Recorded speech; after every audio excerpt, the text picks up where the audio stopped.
Hi, I'm Dr. Jamil Sayed, and on this podcast, we're going to talk about some deep stuff. I'm here to tell you that you're amazing, and often, the only person who can't see that is you.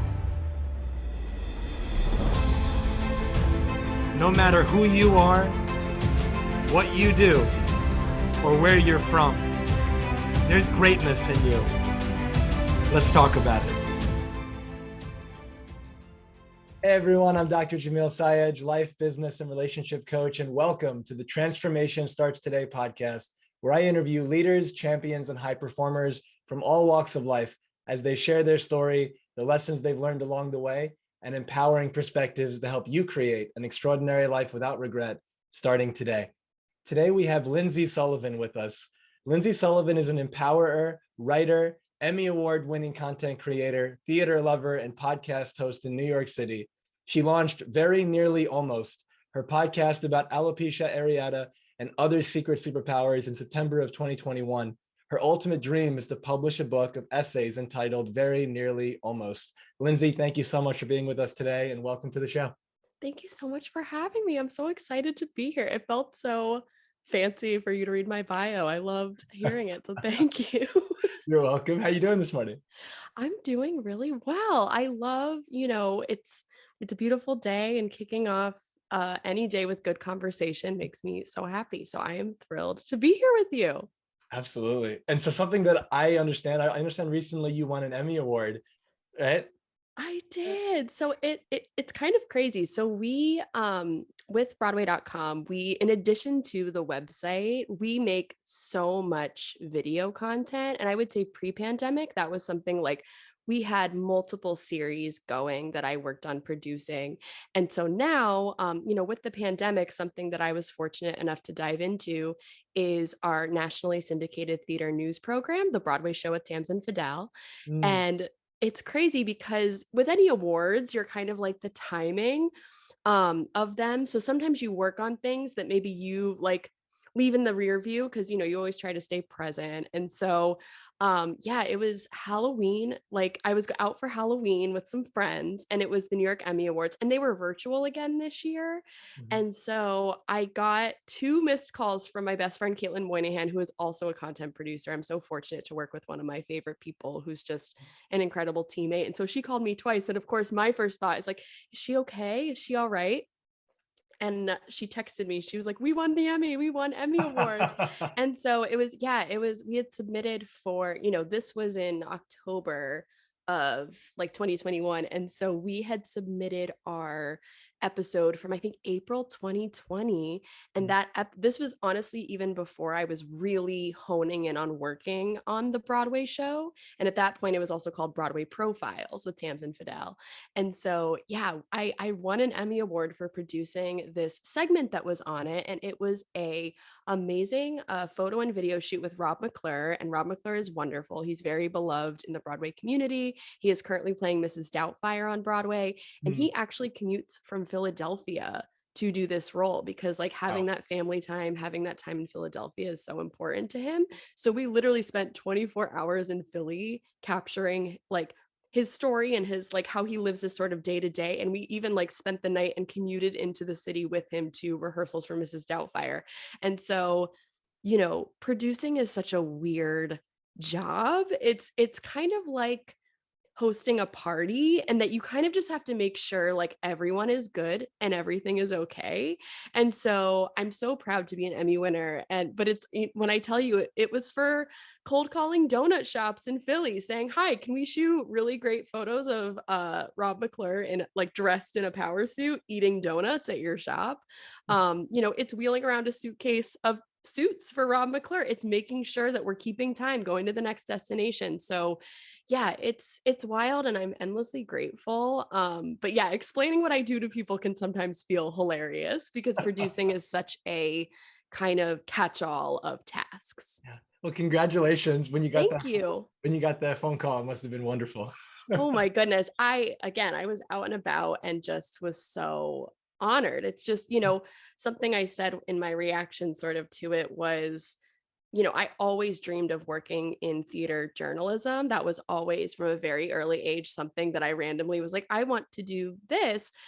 So it's like working at Broadway.com is such a dream come true. But in terms of like TV production, like I grew up watching morning shows. I grew up watching like the news and being like, oh my gosh, like Regis has the coolest job. And like the ladies on The Just View film have the it. Yeah. coolest job. It just felt like you were always doing something different and exciting. And from a very early age, when I was thinking about like jobs, I was like, I don't want a job where it feels like every day is the same. I think a job is a job. I think whatever you feel called to do is wonderful. But I have held a couple of jobs where each day feels similar. And that was something very early that I was like, you know what? I don't think that's for me. So yeah, it's just, I'm so honored. And like the Emmy was one of those dreams that I didn't see coming. Like working at Broadway.com was always like this thing that I couldn't have imagined that I would achieve by the time I was 23, let alone winning an Emmy like before 30. Like I just never even, and it's awards are something that are such an honor, but I wouldn't say that I do the work that I do with awards in mind. Like it's very cool. Like, and now knowing that it's like, wow, I'm capable of this. And like she's in my apartment and she's like standing like this, you can't see me, but she's like in this power pose. So yeah, it's certainly it feels amazing to have that. Something you just said that I want to make sure the audience hears.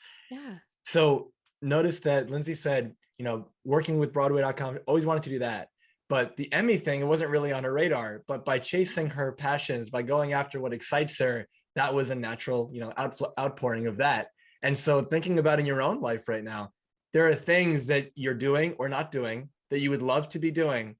And there's all these positive consequences that will come from that you may not even know yet. Mm-hmm. But taking that first step, taking that next step is always, the right move. And so, Lindsey, for our listeners who don't know you, they haven't heard your story, I found that successful people often have a hero story, challenges and adversities they've overcome to get to where they are now. If you'd please share with us, what's your hero story? Oh, that's such a sweet question. Yeah, so it's interesting. I grew up in Fairfield, Connecticut, and I have wonderful parents. My father actually is from my hometown, so he's like the mayor. Like we can't go to like Home Depot without like it's like the paps. Like it's like he'll be like have a full conversation with someone. And I'm like, and my dad is literally so sweet. And sometimes I'm like, oh, that's blah blah blah, that's so and so. I've known them since I was in fourth grade. And sometimes he'll be like, I have no idea who that was. But he knows everybody, or everybody knows him. And so there was so much love in my life growing up. But I have alopecia areata, which for those that do not know, it is a hair loss disease. It's dermatological. Basically like it's an autoimmune disease and your hair can just kind of fall out. Like this is all my natural hair. I've got a cute little bun today because Saturday morning. Hello. But yeah, it's such a question mark cosmetic condition. And it's something that obviously like I myself now I work with the National Alopecia Areata Foundation, and I have like I'm very close with like dermatologists there. Dr. Kristen Lasico at NYU is a very good friend of mine and like a wonderful resource and mentor. And she is such a wealth of knowledge about you being a doctor. Like when you really feel passionate about something that you feel called to study or really hone into as a doctor. She is someone has one of the most beautiful full heads of hair I've ever seen, but she knows everything about alopecia, and yet there is still so much that we do not know in terms of treatment, in terms of cause. Like my father actually also has it. And so my mom discovered patches on my head when she was giving me a bath when I was 2 years old. And what that basically meant is all my hair fell out when I was a kid. And so most of my like growing up pictures, baby pictures, I'm totally bald. And so I wore hats and everything. Um, and like I said, I had a wonderful support system, like within my family. I had great friends. Like it wasn't like something where, I definitely, in terms of like my personal hero's journey, like I feel like I've done sort of a complete 180 throughout my life. And when I say that, what I mean is growing up, I was like so shy and like paralyzed and just nervous. And I didn't have a word for it at the time because I think mental health is also something we're talking about more and more. But I was just in my head all the time. And honestly, it wasn't even necessarily about my alopecia. A lot of the time it was like, on a windy day, you're like, is my hat going to blow off? I definitely had run-ins with bullies. I definitely had situations where, people would like steal my hat at school or like run and take it off. I had situations where like I had crushes on boys and like, maybe either they or girls would be like, oh, they would never like you. You don't have any hair. And so, growing up, like as a support, I'm a support group leader now for people with alopecia areata. So at 29, I know how hard being a kid and being different, like I think being different in any way as a child, I think kids are wonderful, but I think sometimes like, other like that idea of like this person is other unfortunately can be learned from media, from parents, from family friends, from outside sources.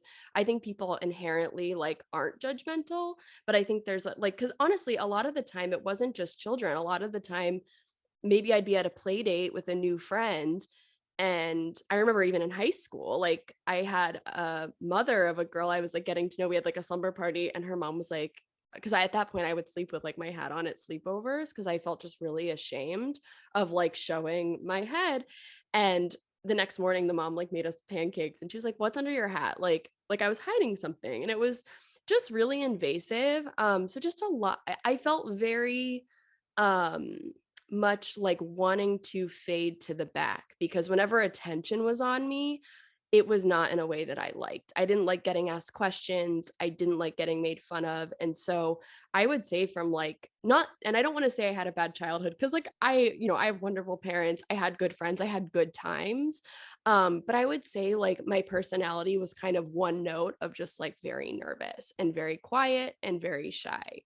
That all changed when theater came into my life. I can't like speak enough about arts education and the power of, as you even so beautifully articulated earlier, like when you do something you love, and you try to like stay on a path where you can do things that you enjoy, um, your body tells you everything you need to know. Like I feel like for so long, my body, it felt like this heavy weight of just anxiety and trying to fade to the back because I was like, I stand out because of this thing I hate about myself. So I just don't want anyone to talk to me. Whereas like, I couldn't read in church. I couldn't being like I loved seeing I would see like school plays and things even from that early time. And I always my thought, and I still sometimes feel this way just because I'm such an admirer of performers. And now it's more of like a healthy relationship where I'm like I'm in such adoration, like that's amazing, like that's not my path but that's fantastic.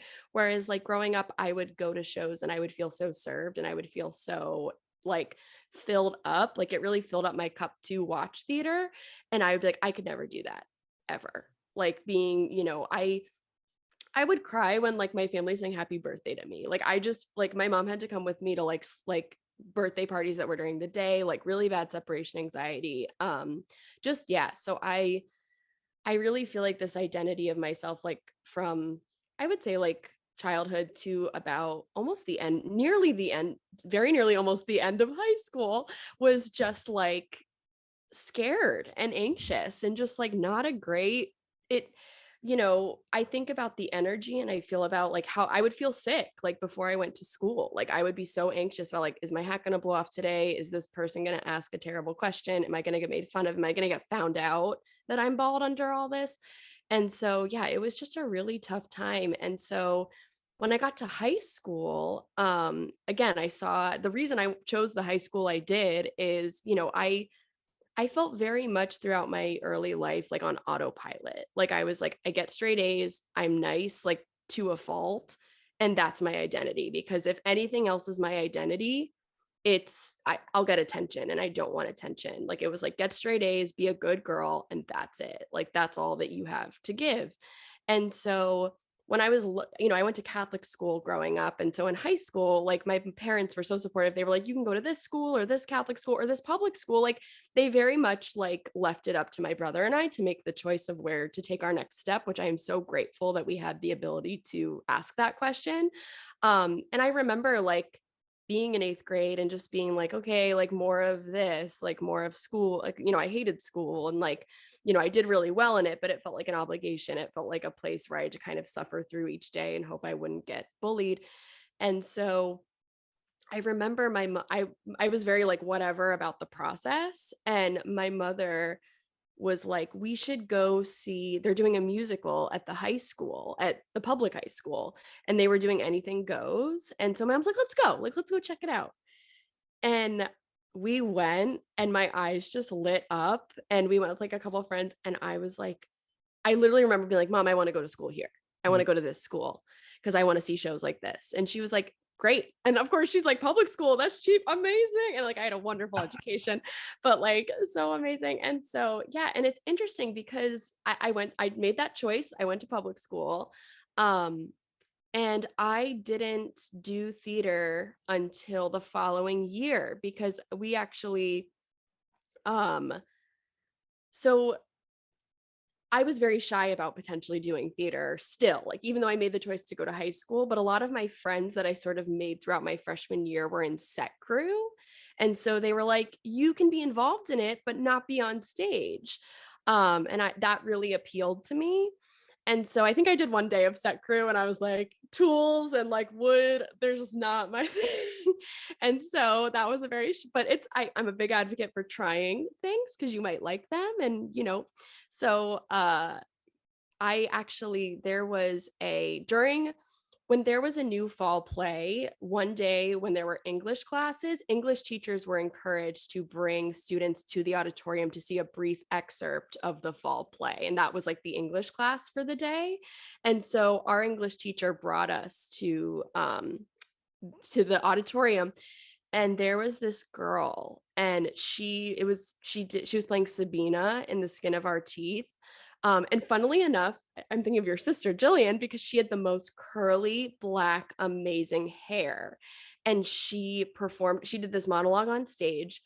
And I was like, she is so cool. And like, she is so confident. And she's like on stage with all of these students, and like the full like house lights were on because it was like during the day. It was just like a presentation. It wasn't like a play with the lights out where you can kind of like get away with pretending no one's there. There was nowhere for her to hide. And I was just like in awe. And I think now, like, that I've gained some experience and age, like I can articulate why that was, because to me, she was everything I wasn't. And she was everything I wanted to be, like full head of hair, beautiful hair, like super confident, like.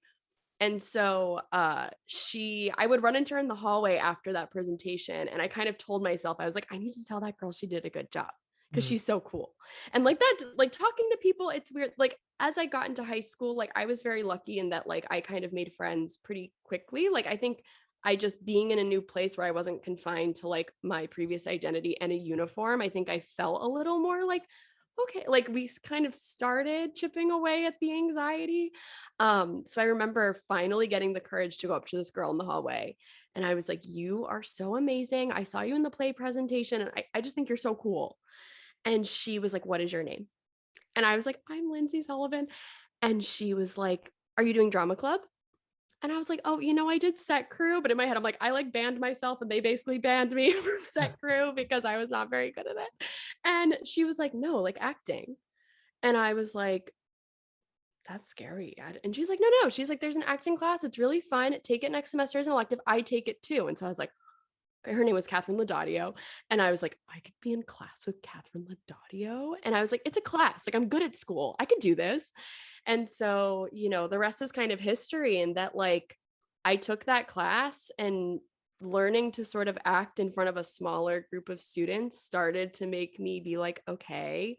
And then from there, I did drama club. And the thing that was wonderful about my high school was that it's potentially like some shady people might be like, this is good and bad, but everyone got a part that tried out, like, which was amazing. Like if you tried out for the school play, it wasn't like this very early rejection, which I know, like, especially having such close friends in my life that are performers, I know as you sort of graduate onto like environments of like college and things, like those things when you're a student, especially a student that is invested in the arts, those really like define your worth, and they can feel really like heavy. And so everyone got a place. And so um I was able to be in like the chorus of like every musical, like do the play.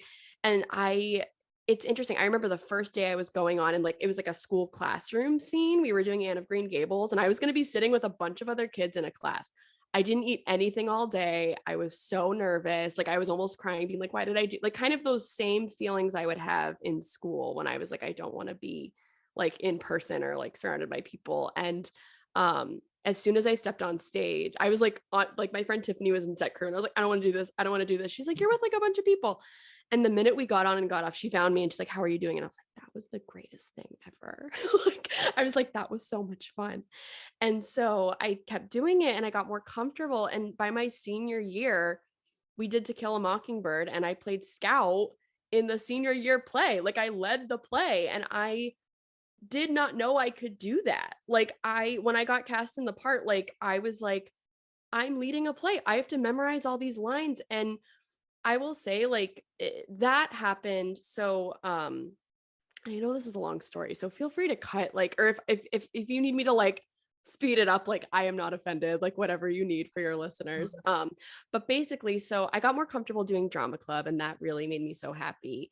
And something sort of happened that was very formative when I was going into my senior year of sorry.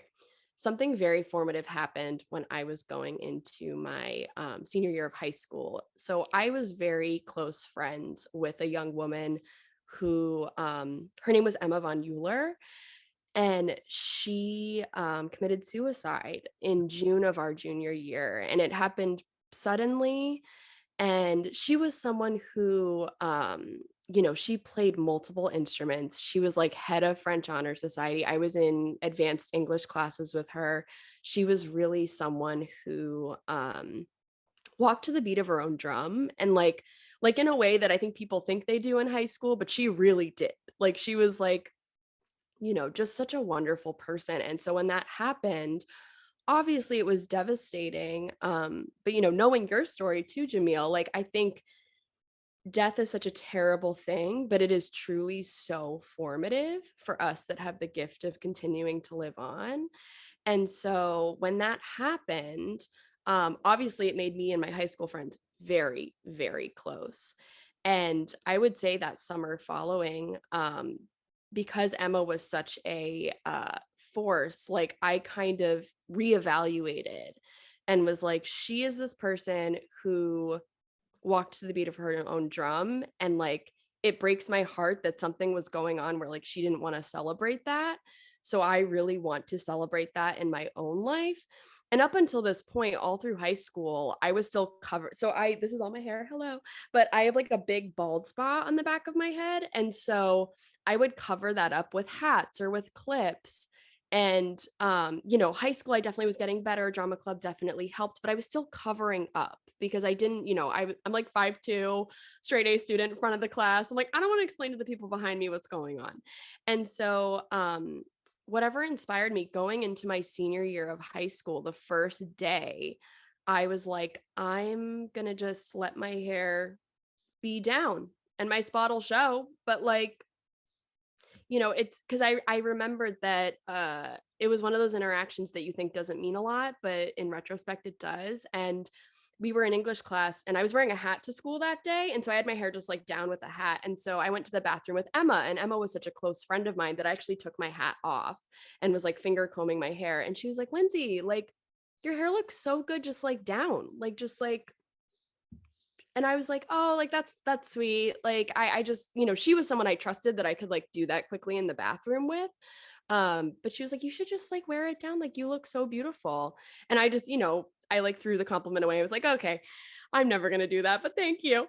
And so I remembered that like at some point during that summer, and I was like, going to this year, I'm not gonna cover up.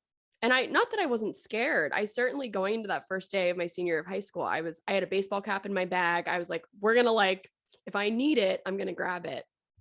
And I didn't. And like when I was a kid and like people saw my spot, like they would tease and they would say things, or they would ask me just really ignorant or rude questions. When I tell you, like I got to school and like no one no one had anything to say other than like my close friends that knew it was a big deal for me, and they were like, you look so beautiful. And so ever since then, like my life has just opened up. Mm. Like that day I made a decision to step into myself. And I haven't stopped covering up since. Like I just kind of let my hair, like I wear an updo when I want to be sassy, or I wear like a hat for fashion. But yeah, that was a really, I know it took a while to get there with my story, but yeah, in terms of like my hero's journey, like the decision to step into myself and to do what made me feel comfortable instead of trying to make everyone else around me comfortable. I got the lead in the school play. I fell in love for the first time that year of high school. That was a really formative experience. I went to college in New York City, the city of my dreams, and met wonderful people like your sister, and started a life in New York City. And then obviously like after college, I struggled a little bit, as a lot of people do, with like, what do I want to do next, and like getting a job and such. But I got my first full-time job at Broadway.com, and like that environment is so supportive of my alopecia. Like our staff is all like, if anyone in a workplace ever said anything, I would shut that down real quick. But I've luckily never been made to feel uncomfortable. And like since then, I've gone on to become a support group leader for people with alopecia. I feel so certain in like my beauty, and like my like wanting to empower other people to feel that way, because something I've learned, Jamil, is like every single person has, like, what alopecia is for me, every single person has that for them. Like whatever it is, it could be their maybe emotional baggage inside, it could be something they don't like about their outside. Every single person has their very nearly almost thing, the thing that they wish was a different way, or that they've had to like have a self-love journey or a hero's journey to learn to embrace. And because my life has opened up in so many beautiful ways, yes, because of work I've put in, but also like, as you just so beautifully said, like listening to yourself and actually going after what you want and like doing the things you love, good things do come back. Like it's true. And so like it honestly feels like my life's work to convey that to people that are struggling with that. Because it's not without struggles. Like it was a long road to get to Broadway.com and things like that. It wasn't just like, oh, green light, green light, green light, cool.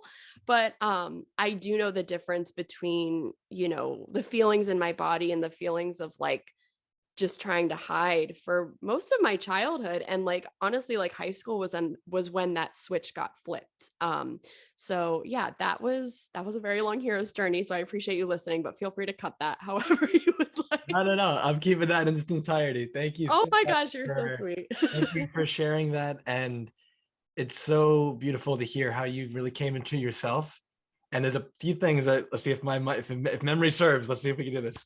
So I love that first and foremost, you said, I'm an advocate of trying. And you said you went to that play with your mom. And when you were there, you looked around, there was so much excitement, and you said, I want to go here, right? And in that same way, I believe that things speak to our spirit. They excite us for a reason. And there's some things that, for everyone listening, there are things that inspire you, that excite you, that you're like, I really want to do that, whatever that thing might be. I want to go to that place. I want to engage in that activity. And oftentimes we hold ourselves back out of fear, and we choose to play small, and we live into this, well, who am I to do whatever that is? Or some variation of that. I'm not capable or worthy or good enough or something like that. But when you do decide to follow what excites you, remembering that you could always go back to where you're at right now. Right. It's not some final thing, right? But if it's exciting you, what if you just chose to believe it's exciting me for a reason, it's speaking to me for a reason, let me lean into that and let's see what happens. There's that Martin Luther King Jr. quote that I think I've shared it on the podcast a few times already. The idea that take the first step in faith, because you don't have to see the whole staircase, because you're never going to. Right. And this idea that this excites me now, let me take that step into that direction. And then noticing what that led to as you started to open up more and more and more. And the second thing that came to mind was, I don't remember her name, but there was that woman that you met who said, you should join, the drama club and this class, and notice all the good that came out of that for you. And for everyone listening, what if you could be that person for somebody else? Exactly. What if you could be those words of encouragement, those words of support, those words of love, that friendly presence, the beacon of hope, whatever version of that you'd like to be. You can be that with everyone in your life, and you And for never know. yourself, you can be that for Yes. yourself too. Like I think it does take someone else to sort of like see you and to say like you are these things that you're worried that you're not. Um but yeah, it's being that like it's being that encourager and that like, spark to light others as well. But you can also, I'm learning, like, you can be that for yourself to be like, well, why not me? Why can't I do this? Yeah, and we never know what, one action leads to the next, and Right. down the road, we just like you said with the winning the Emmy versus when you first started, that wasn't really on your radar. In that same kind of way, when you were going to go into your drama class and you initially were like, oh, I have all these, reasons why I don't want to be, front and center with attention and everything. Fast forward a couple years, you're leading a play, and it's like, that I you still never can't know. believe. Yeah. And then we have these amazingly positive experiences. And when we look back in hindsight, we say, wow, this only happened because I made these 15 or 20 decisions over time that I was probably afraid to do in the moment, but I chose it anyway because either, somebody believed in me, I believed in me. I felt like, enough is enough. I got to do this. Whatever thing we tell ourselves, we do it. And then it led to something really beautiful. But that same thing applies right now. And if you look at your life right now, everyone listening, there's something that you want to do. There's something that you might be nervous about, something you're questioning. Can I really do this? You're having some self-doubt. And just like in the past, you go, well, there's all these moments where I had that same doubt. And when I broke through that, something really beautiful came from that, whether it was in the short term or in the long term. Something beautiful comes when you break through that comfort zone and you expand. And where can you do that right now in your life and use that past positive experience as Mm. almost like a foundational step forward, where you can use it as a model. You could say, well, in the past it's worked, maybe it'll work now, and I'll only know if I try. So it goes back to, like you said, being an advocate for trying. Yeah. Yeah, that's such a beautiful way that you articulated that. Yeah, it's because I think and this is something I'm kind of working on now. So I just saw the musical A Strange Loop, which is a Pulitzer Prize winning musical. I went to see it with Alex Malika, who's like best friends with your sister Jillian as well. And I actually was talking to my therapist about this yesterday because there's a scene in the musical. I don't want to give it away, but there's a scene where the protagonist, who has a lot of self-loathing and it's a very cool musical where it's a protagonist and then his six thoughts are the ensemble. It's like six different complex, like competing thoughts, like kind of singing through what is going on in his mind. And there's a scene where he is like going to hook up with someone and he feels very like not good about himself or how he looks. And Michael R. Jackson, kudos to the creator of this musical, but he said, as the person's about to like kiss him, he's like, please change me, please like make my self-loathing go away, as if this one experience will like um do that and quote unquote fix him. And so obviously, like I was talking about that to death with my friend that I saw the show with, because it's just such a powerful musical. But I bring this up because I've been thinking about that moment myself a lot, because I think, as you just so beautifully said, like it's not just one big decision that's like, obviously we do have to be self-aware. We need to consider our safety. We need to consider, stability in our life and the relationships we do have with other people that we need to be considerate of. But this idea that like, if I achieve this one thing, or if I do this one thing, or if I like, have this one thing in my life, it'll make this difference. Obviously, like choices we make, it's not just one choice, it's a series of choices of choosing ourselves, and they might not always go the way that we planned. But it's, again, I think our body and our energy kind of tells us everything we need to know about like what is right for us and what is good for us, versus like making a choice that's, in perfect example, like winning the Emmy wasn't like fix me, make me like myself. Like it's a wonderful thing in a series of steps. But it doesn't make my life perfect. It doesn't make me feel like I sit in a ball and I'm like, now I'm happy perpetually. Like Yeah. it's just always kind of recalibrating with ourselves. Like, how are we doing?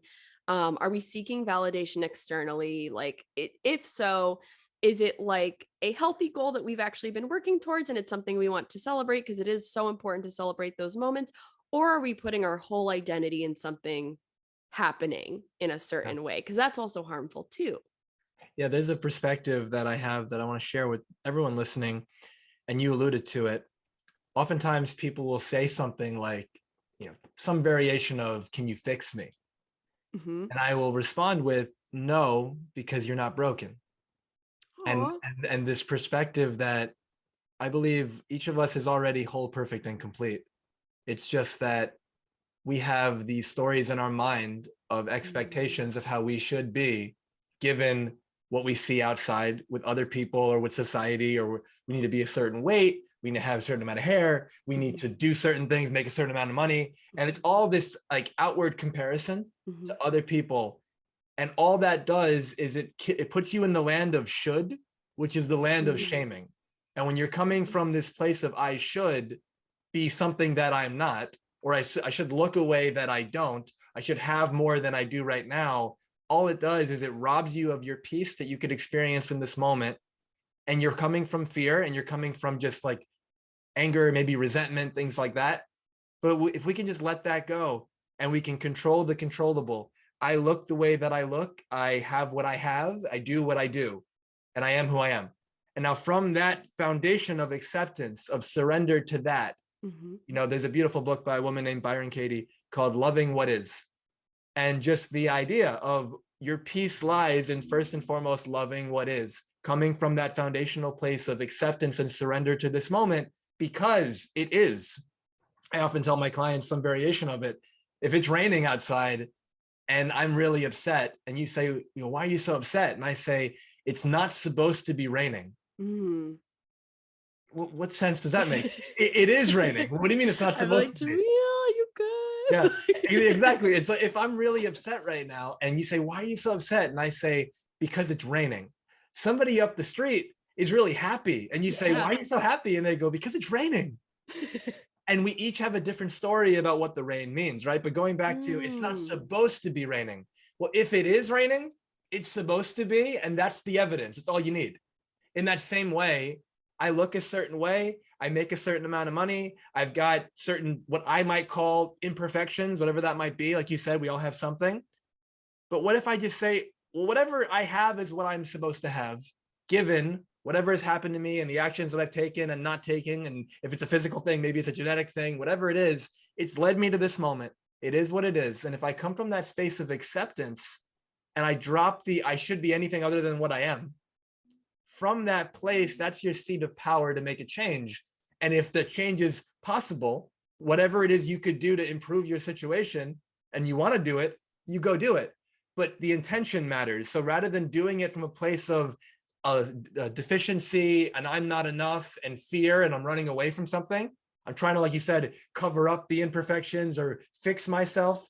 That's almost coming from like self-hatred. And when we do that, you never get there. You never experience the Mm. peace.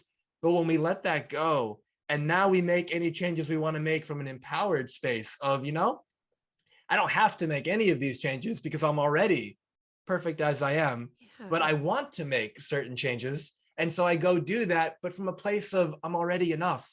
That makes the biggest difference in my mind. I have this distinction I share with clients. You can either go after what you want in order to get happy, or you Mm. can go after what you want happily. I love that. Yeah, if you go after what you want in order to be happy, you never get there. And the reason is that happiness is not outside of you. Happiness does not come from things. Happiness is, if you call it an emotion, emotions aren't like little clouds that you just kind of bang into from time to time and then you experience them. They come from inside. They come from the meaning that you give to situations. And so people, and the easy proof of this, there are millionaires and billionaires who have everything that you think you need in order to be happy, and many of them aren't. Now, some of them are. And then there's people who have practically no money at all. Like most of the planet lives on less than $3 a day. And so if you come from that space, some of them are really happy and some of them are really miserable. So that means in all four quadrants, the people who have the money and the people who don't, some of them are happy and some of them are not, because it's not about the money. It's not about the material possessions. Now, of course, money matters. All that stuff is important. But when we come from that space of, all right, if I'm recognizing that I thought I'd be happy when I got a certain amount of money, when I got a car, when I got a certain house, when I got a certain job, when I got a certain relationship. And then maybe there was a temporary sense of like pride or enjoyment, something like, oh, wow, this is great. But it usually wears off after a while. And when it wears off, then we strive to go to the next level and we say, oh, I thought that would make me happy. It didn't. Maybe it's this higher level. And what you realize when you take that step back, that's a never ending like hamster wheel. You're going to be going on that forever. So what if we flip it and say, I'm going to go after what I want happily, which means that here I am now. I'm going to fully love and accept myself for where I am, for what I have, for how I show up in the world. Then I'm going to get clear on what I want. And I'm going to fall in love with the process of every day, just doing what I can do, doing what excites me. Like you said, like earlier with the school experience and the play, doing what excites me, leaning into what my spirit feels like it's being called to do, and just loving and accepting myself along the way, and being that woman that, really encouraged you, like you said, being it for yourself and being it for others. If you just did that every day along that journey, doesn't mean there's not hardship, doesn't mean there's not challenge, but every day along that journey, it can be a really beautiful day, rather than coming from the headspace of, I'm not there yet, I'm not there yet, I'm not there yet. It's like, I'll be happy when. Yeah. And then you won't, because yeah, it doesn't happen that way. So if we come from, again, this place of acceptance, oftentimes people say, one of my mentors, she's a weight loss coach, and she tells her clients who are usually very overweight, and she'll say to them, you've been trying to lose weight essentially by hating yourself. You've been trying to do all these crash diets and yo-yoing and doing all this stuff, and it always bounce back and it never works. If you want to lose weight, you need to fully love the weight you're at, and you need to accept yourself fully for how you look. And so many of them are so rooted in, I don't love myself how I look, and I don't accept myself, and this is ugly, and all these stories that they have a really hard time with that. But it's not until they come into that place of, like, regardless of the weight, this is like my physical body, and it keeps me alive, and like I can go around and I have experiences, and the point being, it allows me to have all these wonderful experiences, and they start to love themselves, and all of a sudden finally the weight starts coming off. And so again, as a kind of wrapping that up, that point, what if you chose to love and accept yourself for where you're at right now, knowing that once you do that, that's when change is finally going to happen for you in a consistent way. I often tell people, your lasting breakthrough, your lasting change, it's never going to come from more judgment.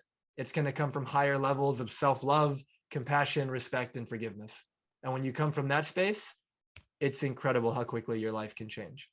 Right. And even like, that was so beautifully articulated, and like get what you want happily, because with, I think back to like that first drama, like when I was like, I'm going to take this class, like, it wasn't with this, because at that point I didn't know that like theater journalism was what I wanted to do. But even when I did know that, like, I did it happily. I was like, I'm going to try this class. I would love to try this. And then, going on to college, I was a very unique case at Marymount Manhattan College, because I was a communications major, but I knew I wanted to cover theater. So it was kind of, in some ways I loved going to Marymount, but it was such an interesting thing, because all my best friends were like performers and like wanted to be on Broadway and like wanted all of these things to happen. But I was also in a major in communications, with everyone around me wanted to like work at a fashion magazine or produce 30 Rock. And I was kind of the weirdo that like was in communications. I made my own theater minor that would help me kind of have an expertise in theater, because I was like, I want to be a theater journalist. And like, the articles I would write for the student newspaper were like reviews of plays, or like interviews with students that were like in the plays. And it's funny, because when I think back on those decisions, I know that was great experience for my ultimate career. And I'm sure like I'm a pretty like ambitious person, so I'm sure I took that into account. But when I think back on those experiences, I remember very much the chief emotion was, this will be so much fun. Like, I'm going to go review the play, or I'm going to go interview this girl that's leading the play. We're going to do the student newspaper. And something that was very important to me going into the working world was, and Lin-Manuel Miranda says this a lot, where he says like, I love doing the school play. That's what he called kind of doing Hamilton. And if I think back to like doing high school drama club, doing student newspaper in high school and college, like it just felt like such a fun thing to do. And so, but it was also work. Like if I look back on those experiences, like you put a great deal of work into these extracurriculars. And so I'm such an advocate for like, make the thing you love your purpose, make the thing you love your work. And it becomes just fun. It becomes less of like I need to get to this point to be happy sort of thing. And you just say yes and try. And I'm actually there's a woman, Emily Fletcher. She's like the founder of Ziva meditation.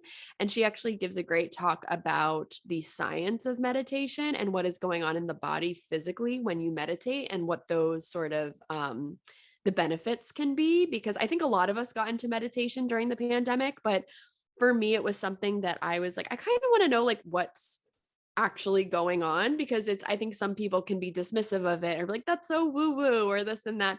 But there's actually physical benefits to Mhm. meditating, which of course I'm sure you know everything about.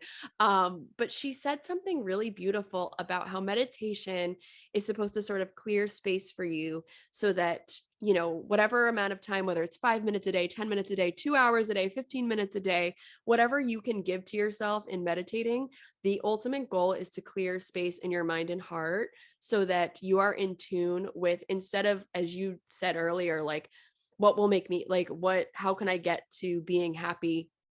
She's like, you should really be asking at a moment when you are feeling maybe an emotion you don't love, like sit with that emotion and be like, what would I love right now? And it's like, do I need a nap? Do I need to drink a glass of water? Have I not eaten something green in a minute? Like, have I not gone on a walk? Have I not gotten enough sunlight? I could really use a laugh and call that friend. So but I think like those are sort of in the day to day, but I think like in terms of career, it's like, what would I love to do right now that is in my control? And like, that would be just fun to do. And it's kind of approaching it with that same joy that I approach doing drama club, that I approach doing student newspaper. And so that's always the goal in my work, to kind of feel that like joy of like, Mhm. what would I love to do right now? So, and my podcast very much feels like that joy thing in my life, because I have so much fun making it. I have so much fun, obviously, having conversations with lovely people. I'm a huge nerd and love like audio editing. I just find it really calming. But yeah, those things, it's I think Shonda Rhimes, who created like Grey's Anatomy and Bridgerton and Scandal, she calls it the hum. Like when you do certain work and it gives you like, it's your whole body, it feels kind of centered and you're like, I am working right now, but every fiber of my being is like, this is so much fun. I love doing this work. And so Mhm. it's doing things happily. I just love that sentiment so much. So it Yeah, made me think of all of that. that's fantastic. Given the experiences that you've had and the story that you shared, for our listeners, when you were in challenging times, darker Mhm. moments, moments of doubt, what helped you through it? What did you remind yourself of? It's so interesting you asked that, Jamil, because something that I've been kind of reminding myself of recent. So when I graduated from college, I was a straight A student, editor in chief of the student newspaper, made my own minor, like, summa cum laude. Like I was an RA, like I was very like, let's go, like what's next? And I graduated, and like many people, for no particular reason, getting a job was so hard. It took me like a year and a half to get my job at Broadway.com, which also in retrospect is not a huge amount of time, honestly. But when I came out, yes, I was in a better headspace. Like, yes, I was this person who like rocked my baldness and like had a much fuller life. But I also, at that point, I think I was still like turning the needle, because in my mind, like success had such a narrow definition. Like I didn't need to get a job. I was like, I'm no one unless I have a job. I'm no one unless I have a job at like HuffPo or like Playbill or Broadway.com. Like I was like, I need like this brand name sort of thing. And so when I came out of college, I was temping. I started like writing articles for places and getting like paid to do that. And that was like the weirdest thing ever, but like the coolest thing ever. Just joy. I was like, I get paid to like review all the open mic nights in my hometown and tell people like which one is good and which ones are trash. Like, so it's just like fun. But I waitressed at like a grilled cheese shop. And then I ended up getting a temp job at SiriusXM, which is where I interned like at the end of college. And I really wanted to work there. And so I temped there for like the better part of a year. And I really, in my mind, I was like, I'm going to get a full-time job here. And if I don't get that and I'm going to be devastated. And so I interviewed for a full-time job. I got to the last round and I'll never forget, I got the call that I didn't get it, but I was also still working there as a temp. So I was just like angry. I just like left. Like it was like 4 p.m. I had like an hour left of work and I just like put on my sunglasses. I was like sobbing and just was like, I'm out. And so I left and like, of course, came back and like did my work the next day. But that was a really dark time because I was kind of like, if not this, what? And I do actually remember because I was commuting from Connecticut at that point. I was living at my parents' house to save money to eventually move to the city.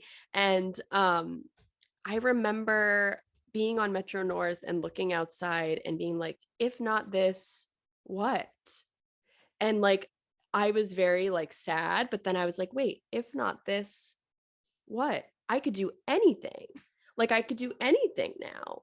And within, you know, again, my best friend Alex like started showing me Broadway.com videos in college. And I was like, this is just like the best. Like it's so great. And but you know, it's a very small editorial staff, still is. And so Imogen Lloyd Webber, who's wonderful, she's Andrew Lloyd Webber's daughter. She was working there. So I in my head, I was like, you need to be like related to like someone. And you know, Imogen is so successful in her own right. Like learning from her was such a privilege for the time that I was able to do that. But getting a job at Broadway.com, it felt like this Fort Knox thing. And so I remember like getting rejected from SiriusXM. I literally got home. My dad gave me like a card and a Snickers bar because like my parents were like, they didn't know what to do. Like we all thought I was getting this job. And I was like, I'm going to move to the city. My life's going to change. SiriusXM is my dream. Because it wasn't even like, and SiriusXM was a wonderful place to work. It was awesome. But it was also like, I didn't get that, but I got the perfect thing for me. Like Broadway.com was like also the dream, but it like, I remember like within a couple months after that, I saw that they were hiring an editorial assistant. And I remember coming home that night and I was like, I am getting this job. I am applying for this job tonight.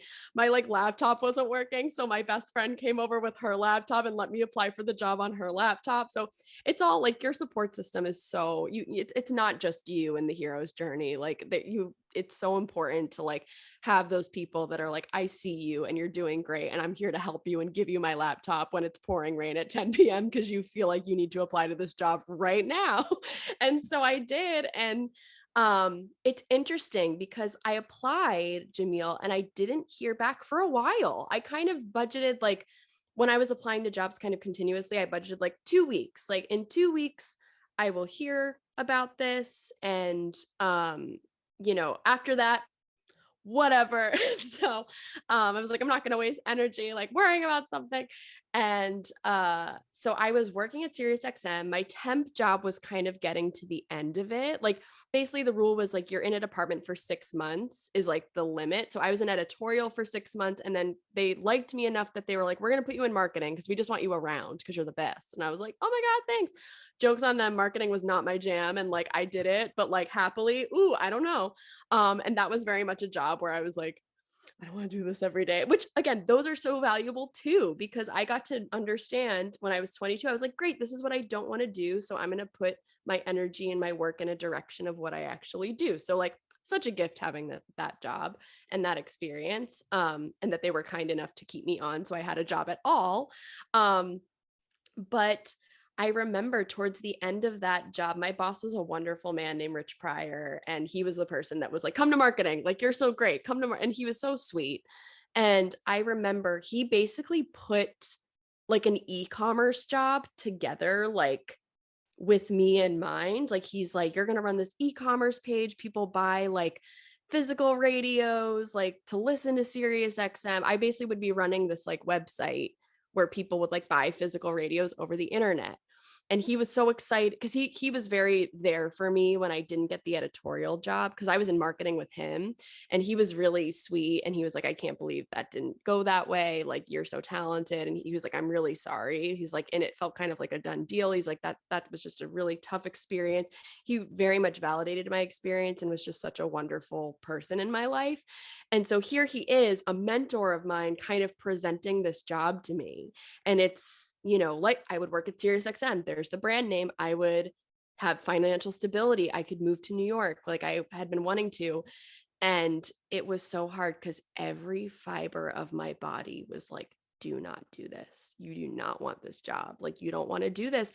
And at the time, because my temp job was ending, so I was going to not have a job in like a month maybe. And he was like, girl, you're going to have this job in a month and you're going to move to New York City, girl. I got you. And so the day I remember he presented that job to me, I felt sick to my stomach. Like, my body, again, your body tells you everything you need to know. And I remember coming home and like, God bless my parents, because my parents, yes, I would say they like were very much like achieving is good, but in this particular instance they were very much like, listen to your body, like, and we're like, you're living at home, like, it's okay, like, they're like, we're not really paying for anything other than like you living here, like, you're paying for your commute, like, you don't really have time to see friends because you're commuting. So like, I am so lucky to have parents that weren't just like follow the money, or, a financial situation where they made me, or I felt obligated to do that to help them. Like, I feel so grateful for that situation. But it was hard because, like, it's hard when a mentor, or, Dumbledore says, like, it's hard to stick up to your friends. Like, and I had this job that was going to get me all these things I thought I wanted. And I literally felt sick to my stomach thinking about taking it. And it felt like such a betrayal to myself, to my family, to all the goals. Like, me and Alex wanted to move to the city. And I was like, oh, this is going to prolong that. And I felt so like in my body, like, I really should take this. I was like, I can stay for like a year or 2 years, but my whole body was like, do not take this job. You don't want it. It's going to be more of what you're doing now, which you don't really even like. And like, so it was really hard. And at the time, because my temp job was ending, I was just applying to things. And so I actually got an interview for an internship with Billboard magazine. And it was an internship. I had done internships in college. So I had this kind of hoity-toity idea of like, I'm too good for internships. I'm 23. And it was like $8 an hour. And I was like, I can't intern. Like, I'm like a professional grown-up lady. Like, I felt too good for it, which is like so ridiculous because it was one of the most valuable experiences I've ever had. And I just remember I got that.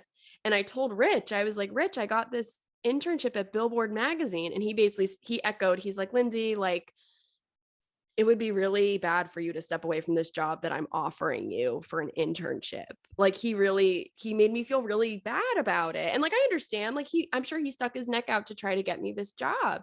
And so, I reached out to a bunch of mentors, kind of presenting the situation, for advice. Cause I was just at a loss. Like, I knew that I didn't want this job, but I was like, I can't not take this job. Like, I'll be such a jerk if I don't take it. And also, like, I'm going to continue living at my parents and commuting for $8 an hour to work at a magazine for who knows how long. Like, what am I doing?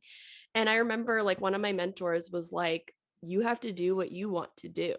Like, I can't, because I was basically like begging my mentors to like point me in the direction. And most of them were like, you've been wanting a job for a long time. You deserve it. Like, SiriusXM is a great company to work for. But it was actually another good friend's brother, guess good friend's brothers.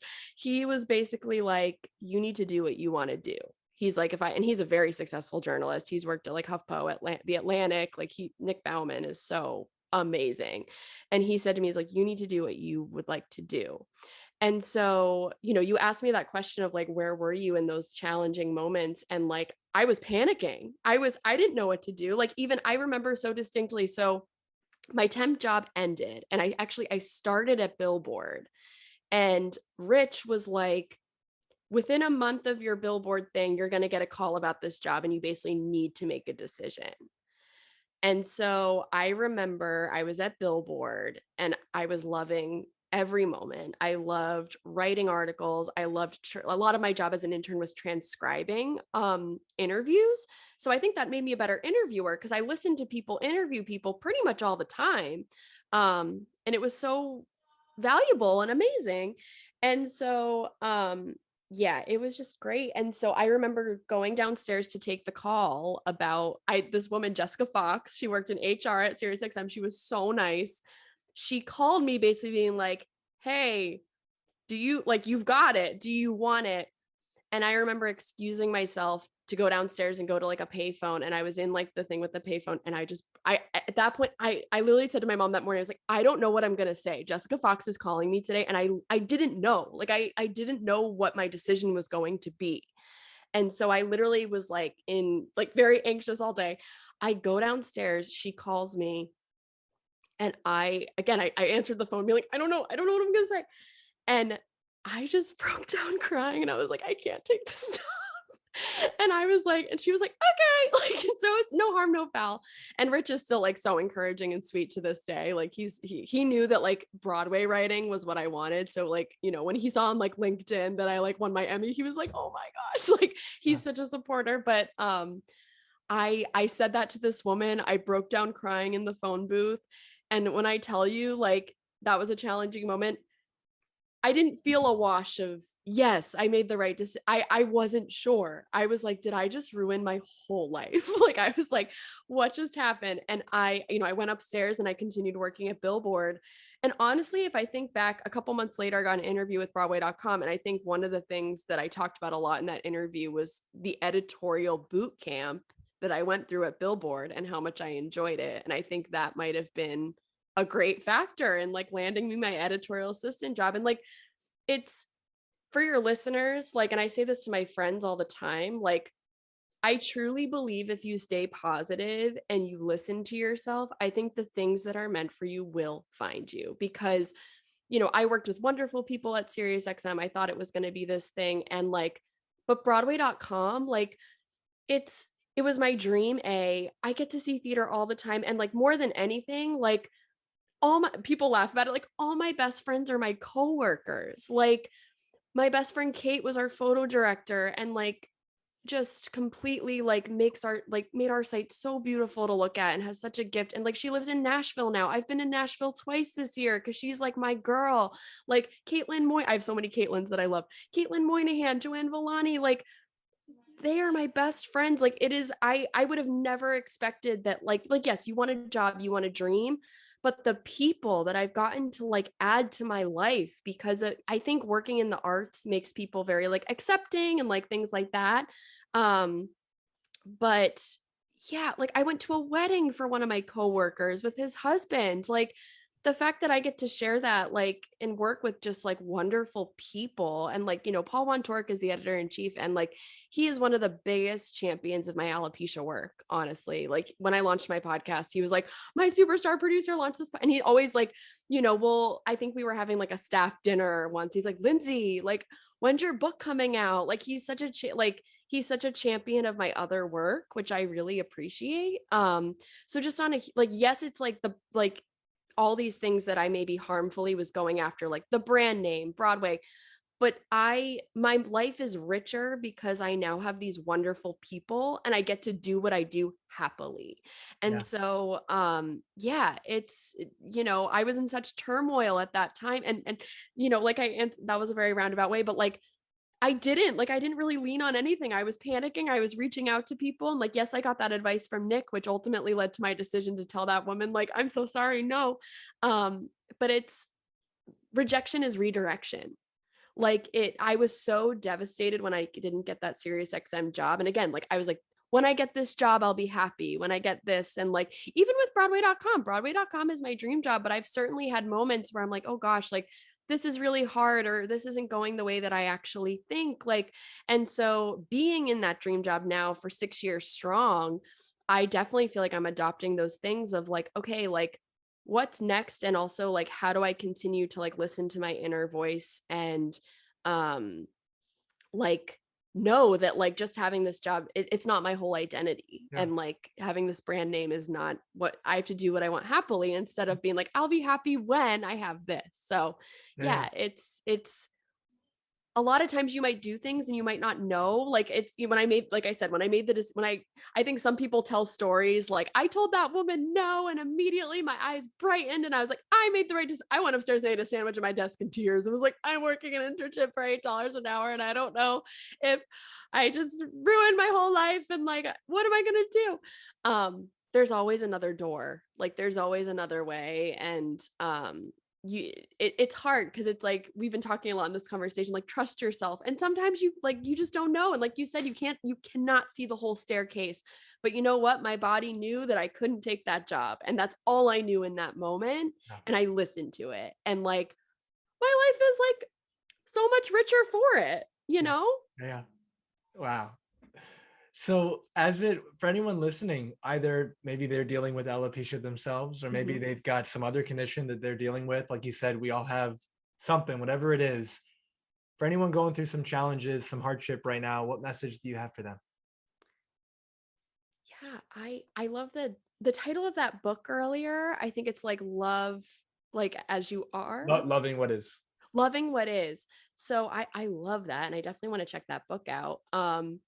But love what is, and it's interesting. As an alopecia support group leader, I meet so many people that get treatment for their alopecia, and I personally don't, because when I made my decision when I was 17 years old, I was like, I want to let my hair do its thing. That's not to say I won't pursue treatment at another time, or to say that people that pursue treatment are wrong. It's just you get to love what is, and like you get to be the person that you know better than anyone what makes you happy. You know better than anyone like what makes you like the way you look. So you get to decide what that looks like. So whatever you're going through, like be it alopecia or something else, like, take the reins of self-love and like either rock your baldness, or if treatment is something you want to pursue, that's totally fine. Just like own it. Like that's, I think there's so much to be said for confidence. Like, I spent most of my life hiding under a hat, and I love hats. They're fabulous. But now I'm like, why am I not going to wear my hoop earrings and my beautiful updo on a Saturday? It's beautiful out. Like the world deserves to see it. Like, so I think it's just like, try to just, you get to create the best version of yourself, but also only you know what that is. It's really easy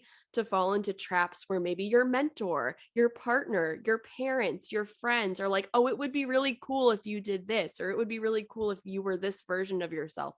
But you get to decide what that is. And like, not to say like, as you're maybe figuring that out, like you get to define what that is, and it's okay to not know exactly what that is.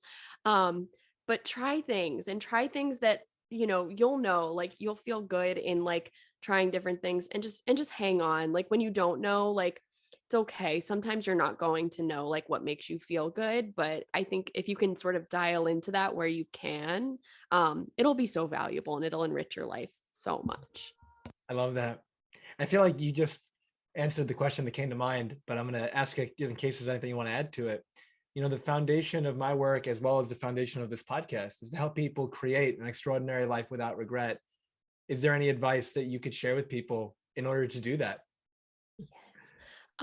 Yeah, creating a life without regret. It's, again, like what is best for you. You get to know sort of what will make you the happiest. So, um, and actually like a tangible thing you can try. So my friend's sister got married a number of years ago, and one of the favors was like a beautiful mason jar.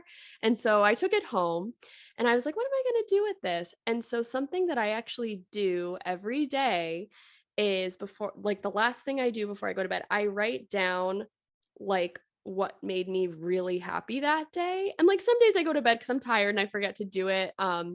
But like last night, like we saw a Funny Girl, and the girl playing Fanny Bryce actually was in our high school drama club, and like made like this big splash as the standby for Beanie Feldstein. So that was like a really incredible night. And so I literally, before I went to bed, I was like, Julie Benko is Fanny Bryce, and I put it in my mason jar. And so at the end of each month, I look through that mason jar and I like read each slip of paper and I think on like which thing reading it back because it's great because like it's kind of like this amazing time capsule where I'm like, oh, I did that this month and that was great. But I really sit with myself and listen to my body while I read those slips of paper. Because the thing that makes me the happiest, I actually put in my phone in a note. And so I have a note since like 2016, the year I started doing it, the year I moved to New York City.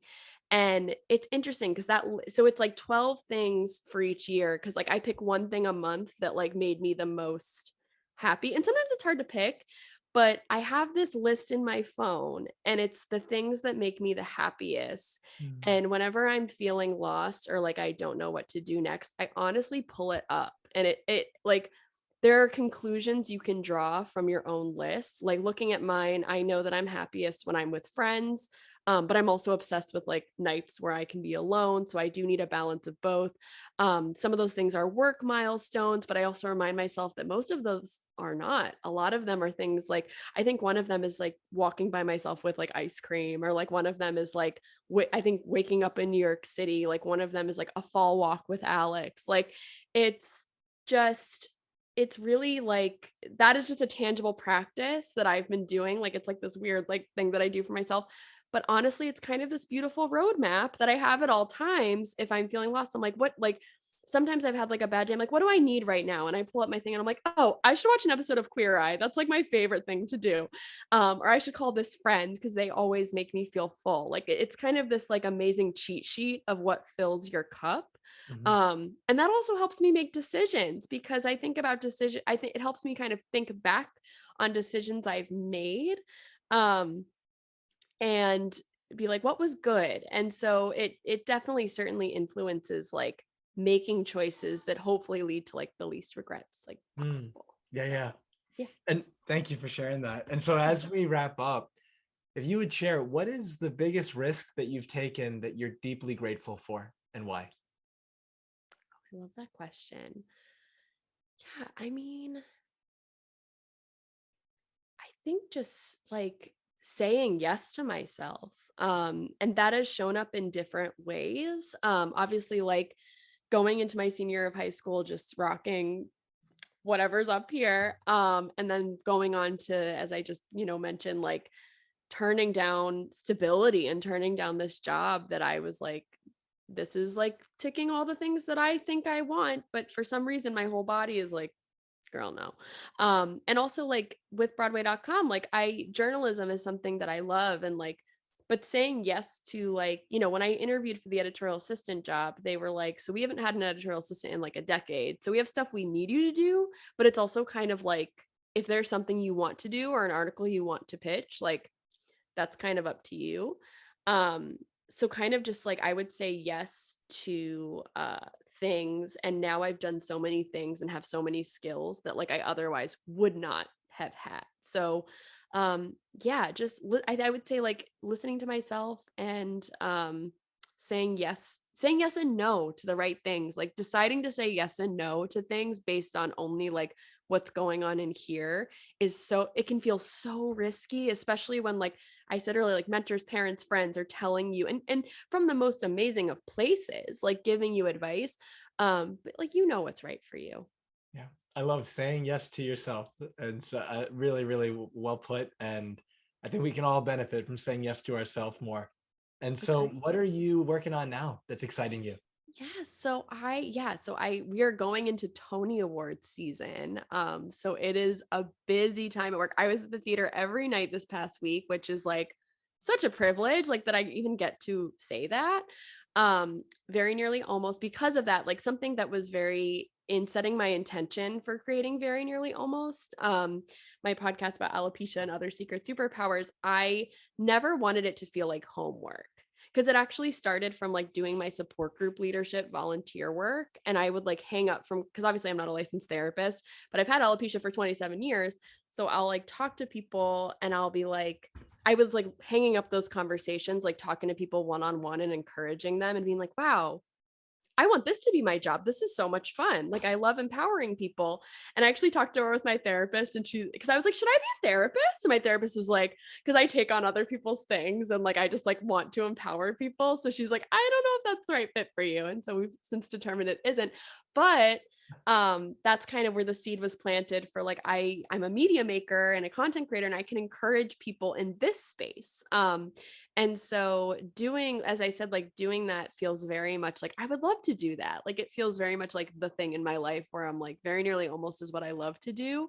And I'm so interested to see how it grows and like, what continues to happen. So, but because like one of my initial intentions was like, I don't want it to feel like work. I don't want it to overwhelm my day job. I don't want any of that. So I'm very intentional. So I released 10 episodes before the holidays. I took holiday time off for myself to rejuvenate. I released an additional 10 episodes recently. And so now I'm taking time off for the Tony Awards because that's going to take a lot of my day-to-day focus, which means my free time, I really want it to be free. So I'm looking forward to hopefully relaunching in August. And it's been very obviously alopecia specific, but the intention of Very Nearly Almost has always been to highlight other people's things that they kind of struggle with. I interviewed the wonderful Meredith Leslie in season 1 about her weight loss journey actually, and turning it into a business, because now she's an amazing personal trainer and was also an amazing interview. But yeah, having more voices of people with like other things. So yeah, so it's all exciting things to be working on. And like, I'm just so glad it's nice out and it's the time of year where like, I think we're getting all this energy. But yeah, sharing this space with you has been so amazing. Thank you so much, Lindsey. I've loved sharing every moment with you as well. So how can our listeners learn more about you, your podcast, and how to connect with you? Absolutely. So you can reach out to me on either Instagram, so at Linds Sully. That's 2 S's in there. I don't know why I did that, but she did it. LINDSSULLY 1021. There's also at Very Nearly Almost on Instagram. If anyone wants to pitch anyone or has like something about them that makes them different, they're like, I feel like no one is talking about it. Well, guess what? That's what we do here. So feel free to reach out there. My work on Broadway.com is, you can't really miss it. If you go to Broadway.com, you'll find something that we've been working on. And then, yeah, I have a Very Nearly Almost website where people can also submit if they're interested in either a friend or themselves, like talking about something different or something that I should be paying attention to. And that URL is actually VRYNRLY almost.com. So yeah, and I love hearing from people and connecting with people. So yeah, Jamil, this was a pleasure. I'm so honored to have been on your podcast is so wonderful too, and the intention behind it is just amazing. So I'm so honored to have shared this space. Thank you so much, Lindsey. I will have all the show notes, all the links to what you shared in the show notes so you can easily find those. And so for everyone listening, if you enjoyed this conversation, I encourage you to please leave a review, whether it's on Apple or anywhere you're listening, really does help, and subscribe so you get notified as new episodes come out. Anything you'd like to say before we close, Lindsey? No, this was such a blast. And like, thank you for being such a good listener and like sharing so many amazing points and just letting me share my story. I really appreciate it. You're so welcome. And something you just said that just popped up that I would want to share real quick for everyone. Listening in itself is a superpower. And I definitely had to hone that over the years. I used to be a horrible listener. And just from that space, when people feel heard, when people feel seen, when people feel understood, it's amazing how much they open up. Intimacy deepens, everything improves in the relationship. And, how could you do that for other people in your life? And so just something that popped into my mind that I wanted to share. But thank you for the acknowledgement. Of course. Yeah. Editing back my own episodes is actually really fruitful because I'll be like, I talk so much, or like I'll ask a question. I'm like, oh, it took a while to get there. So we love self-awareness. We love learning about ourselves. So Yeah. it's a great space to do that. But yeah, thank you so much for helping people in the way that you do is so special. So thank you. Thank you. And so, as I said in the beginning, my life's work is helping leaders, champions, and high performers to create an extraordinary life without regret. If there's anything I can support you with, if you're going through something, if you feel like you'd like a new perspective, you want to see if I can help you create a goal faster, help you solve a challenge, whatever it is, I'd love to have a conversation, see if or how I can help. You can connect with me at my website, jamilsayed.com. And if you're looking for other podcasts, other content that I put out over the years that might be able to support you further, You can find me on Instagram at Dr. Jamil Sayed, which is DR and then my name, or Facebook at Jamil Sayed, as well as LinkedIn. I'll have the show notes, the links to the show notes as well, with everything Lindsey shared. So thank you so much again, Lindsey, for being with us. Everyone who tuned in, thank you for your time, for your attention, for your energy. We really appreciate you. What I have found over the years is that most people's favorite day to change their life is tomorrow. And that's why they stay stuck. But you can be different. For you, transformation can start today. So please listen to this podcast over again if you think it would support you. Listen to those nuggets. As Lindsey said, say yes to you and wonder, where could I lean in more to what's exciting me, what's calling me forward, and what could be possible for me if I did that? Get clear on that and go act on it. Create a meaningful day. Be well. Thank you for being with us today. If this conversation served you, it would mean a lot if you left a review and shared this with anyone who may benefit. An extraordinary life without regret is available to you now. Choose it. It's your time.